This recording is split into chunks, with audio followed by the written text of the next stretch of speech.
حق اور سچ کا علم بلند کرنے والے آزاد منش صحافیوں کو سبق سکھانے کے لیے ان کے خلاف بے بنیاد مقدمات بنانے والے F I A cyber crime wing نے پارڈے بازی اور شاہ سے زیادہ شاہ کی وفاداری دکھاتے ہوئے اعلیٰ عدلیہ کی تضحیک کے الزام میں سینئر صحافی اسد طور کو گرفتار کر لیا ہے، جبکہ عدالت نے اعلیٰ عدلیہ کے ججز کی تضحیک کے کیس میں گرفتار صحافی اسد طور کا 5 روزہ جسمانی ریمانڈ منظور کر لیا ہے۔ خیال رہے کہ حکومتی پالیسیوں کے ناقد صحافیوں کو دبانے کے لیے وفاقی تحقیقاتی ادارے کو استعمال کرنے کا سلسلہ تاحال جاری ہے۔ تازہ پیش رفت کے مطابق فیڈرل انویسٹیگیشن ایجنسی یعنی ایف آئی اے کے سائبر کرائم سرکل نے حکومتی اور ریاستی عناصر کے ایما پر حق اور سچ کا علم بلند کرنے والے سینئر صحافی اسد طور کو ریاست اور عدلیہ کے مخالف قرار دے کر ان کے خلاف قانونی کارروائی شروع کر دی ہے۔ تاہم اسد طور نے ایف آئی اے کی جانب سے عائد کردہ الزامات کو بے بنیاد قرار دیتے ہوئے انہیں آزاد میڈیا کو دباؤ میں لانے اور اس کی آواز دبانے کا ایک اوچھا ہتھ کنڈا قرار دیا ہے۔ اعلیٰ عدلیہ کے خلاف سوشل میڈیا مہم پر F I A cyber crime circle کی تفتیشی ٹیم نے 26 فروری کو سینئر صحافی اسد طور سے 5 گھنٹے تک مختلف سوالات کیے۔ سوالات کے غیر تسلی بخش جوابات دینے پر اسد طور کو حراست میں لیا گیا۔ ذرائع کا مزید کہنا ہے کہ باہر کھڑے اسد طور کے دوستوں کو گرفتاری کی اطلاع ایف آئی اے اہلکار کے ذریعے دی گئی۔ تاہم اب اعلیٰ عدلیہ کے ججز کی تضحیک کے کیس میں گرفتار صحافی اسد طور کا 5 روزہ جسمانی ریمانڈ منظور کر لیا گیا ہے۔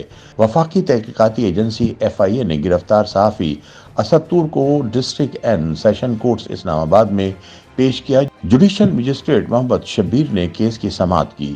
ایف آئی اے نے اسد طور کی جسمانی ریمانڈ کی استدعا کی۔ جوڈیشل مجسٹریٹ محمد شبیر نے فیصلہ سناتے ہوئے اسد طور کا 5 روزہ جسمانی ریمانڈ منظور کر لیا۔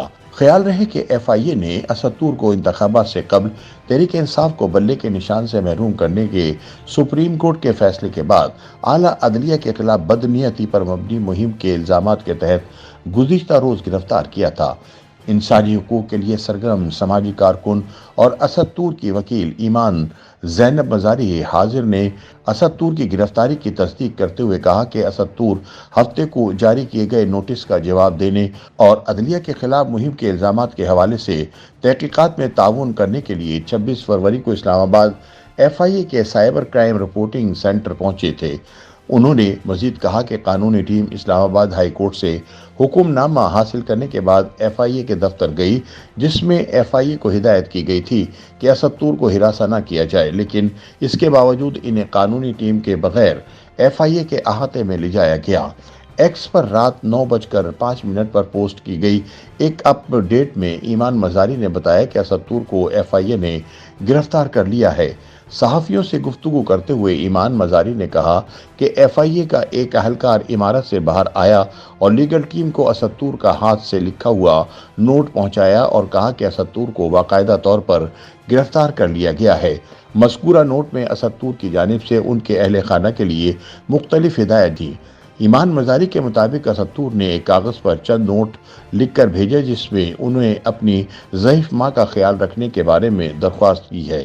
ایمان مزاری نے اسد طور کی گرفتاری کا ذمہ دار ہائی کورٹ کی جانب سے حقوق کے تحفظ میں ناکامی کو ٹھہرایا۔ اس سے قبل ایک پوسٹ میں ایمان مزاری نے کہا تھا کہ اسد طور کو گزشتہ کئی گھنٹوں سے ایف آئی اے کے سیل میں حراست میں رکھا گیا ہے۔ انہوں نے لکھا کہ اس ملک میں صحافیوں کے ساتھ جس طرح کا سلوک کیا جا رہا ہے وہ افسوسناک ہے۔ عدالتوں کو اس بات کو یقینی بنانے کے لیے اپنا کردار ادا کرنا چاہیے کہ بنیادی حقوق کی اس طرح کھلے عام خلاف ورزی نہ ہو۔ اسد طور کی گرفتاری سے قبل اسی کیس کے سلسلے میں ایف آئی اے حکام کی جانب سے جمعے کو تقریباً 8 گھنٹے تک اسد طور سے پوچھ گچھ کی گئی تھی۔ اسد طور کے وکیل نے social media platform X پر پوسٹ کیا تھا کہ اسد طور اور ان کی لیگل ٹیم صبح 10:50 سے ایف آئی اے کی تحویل میں رہنے کے بعد اسی روز 7 بجے ایف آئی اے کے cyber crime wing head quarter سے نکلے۔ بعد میں اسد نے لیگل ٹیم اور اپنے حامیوں کا پورے واقعے میں اپنی مدد اور یکجہتی کے لیے شکریہ ادا کرتے ہوئے کہا تھا کہ انہیں ایک مشکل وقت کا سامنا کرنا پڑا۔ یہ پوچھ گچھ ایسے وقت میں ہوئی جب اٹارنی جنرل آف پاکستان نے گزشتہ ماہ ہی سپریم کورٹ کو یقین دہانی کرائی تھی کہ FIA صحافیوں کو بھیجے گئے نوٹسز پر عام انتخابات سے قبل کارروائی نہیں کرے گی۔ عدالت عظمیٰ نے کیس کی سماعت مارچ کے پہلے ہفتے تک ملتوی کر دی تھی۔ اسد کی گرفتاری پر تنقید کرتے ہوئے سینئر صحافی حامد میر نے کہا کہ FIA نے اسد کو پہلے بھی گرفتار کیا تھا، لیکن وہ اس کے خلاف کچھ ثابت کرنے میں ناکام رہے تھے۔ اس بار وہ نئی حکومت کے تحت نئے الزامات کے ساتھ کچھ پرانے حساب برابر کرنے کی کوشش کریں گے۔ ڈیجیٹل حقوق کے لیے سرگرم سماجی کارکن اسامہ خلجی نے کہا کہ پاکستان میں آزادی صحافت پر حملہ مسلسل بڑھتا جا رہا ہے۔ صحافیوں کو محض رپورٹنگ کرنے، تنقیدی سوالات کرنے اور با اختیار حلقوں کے سامنے سچ بولنے پر گرفتار کر لیا جاتا ہے۔ صحافی مطیع اللہ جان نے کہا کہ یہ گرفتاری انتہائی قابل مذمت ہے۔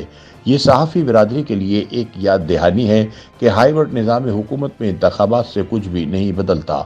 Committee for protection of journalist Asia CPJ نے پاکستانی حکومت سے صحافی اسد کی گرفتاری اور غیر مشروط رہائی کا مطالبہ کیا ہے۔ کمیٹی کا کہنا ہے کہ اسد کو پیشہ ورانہ صحافتی ذمہ داریوں کے لیے ہراساں کرنا بند ہونا چاہیے۔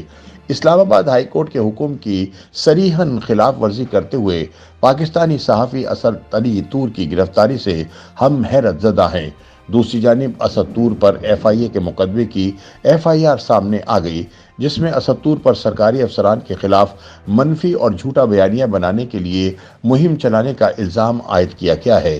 FIR میں اسد پر ریاستی اداروں اور افسران کے خلاف لوگوں کو تشدد پر اکسانے کا الزام ہے۔ FIR کے مطابق اسد نے ٹویٹر اور YouTube کے ذریعے بدنیتی پر مبنی مہم چلائی۔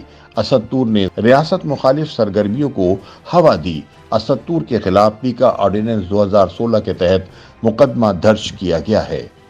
YouTube پر گوگلی نیوز دیکھنے کے لیے youtube.com کی سرچ بار میں گوگلی نیوز TV ٹائپ کریں۔ گوگلی نیوز کے پیج پر سرخ رنگ کے سبسکرپشن والے بٹن پر کلک کرنا نہ بھولیے۔ YouTube پیج پر اپلوڈ ہونے والی ویڈیوز سے باخبر رہنے کے لیے بیل آئیکن پر کلک کیجیے۔ آپ کو ہر نئی ویڈیو کے بارے میں نوٹیفیکیشن موصول ہو جائے گا۔